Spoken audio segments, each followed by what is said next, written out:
Lots to chew over, and joining me now to discuss it is Georgie Bingham from Talk Sport. Georgie, first things first, we've got to talk about young, I call them young players, they're not all particularly young, but they're certainly new to the squad. So we've got Ross Barkley, Adam Lallana from Southampton, Jordan Henderson from Liverpool, Raheem Sterling from Liverpool, Luke Shaw also from Southampton, Barkley, of course, from Everton. All pretty young, except Lallana, who's still fairly new on the scene and looks like he could join Liverpool anyway. Yeah. Listen, I do agree with taking youngsters. There are a couple of choices that Roy Hodgson has made that I'm not so sure about. But we took the oldest ever squad to the last World Cup, and we were tired and weighed down by the expectation of the England shirt, and we were awful. So things have got to change. And I think, as was asked in the press conference, I think expectations are pretty low for England in this World Cup. So why not take some youngsters? I do, however, think that Ashley Cole has been sacrificed. He's one of the oldest because England in defence are going to struggle. In attack, we've got Wayne Rooney.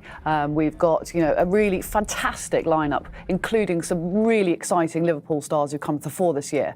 But in defence, I still think we should be setting up like Chelsea in defence and Liverpool in attack if we're going to succeed or do anything. Ashley Cole has promptly retired from international football. Do you think that's happened too soon then?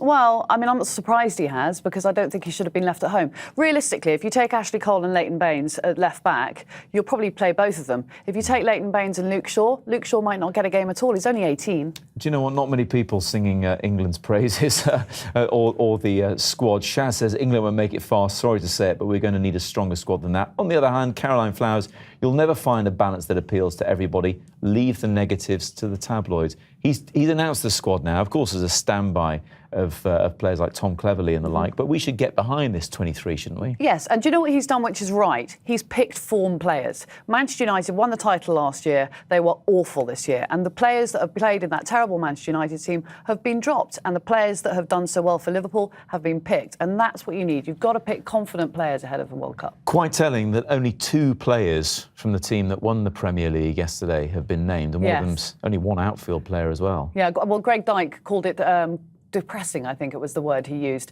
Listen, I mean, I am aware, we're all aware that Manchester City don't have that many English players in the squad. However, James Milner and Joe Hart, 2 of the most solid squad members there. Milner's had a fabulous season, even though he hasn't started every time for City as well. Do you think it helps, actually, that it was an exciting Premier League season that went almost down to the wire? I think so, because I think expectations of England have never been lower.